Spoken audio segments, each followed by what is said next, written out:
Wellington, a strong 5.9 magnitude earthquake rattled New Zealand today, seismologists said, panicking shoppers and residents but causing no major damage.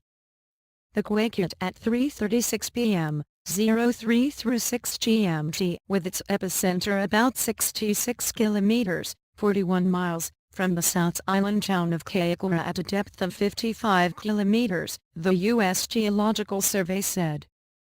The local GeoNet monitoring service measured the quake at 6.2 and said it was felt across the entire country, but was unlikely to cause damage because it was so deep. I am advised that McDem Emergency Management hasn't received any reports of major injuries or damage, Civil Defense Minister Nikki Kaye said. However, there were widespread outages on landline and mobile networks, while some rail services were briefly suspended as tracks were inspected for damage.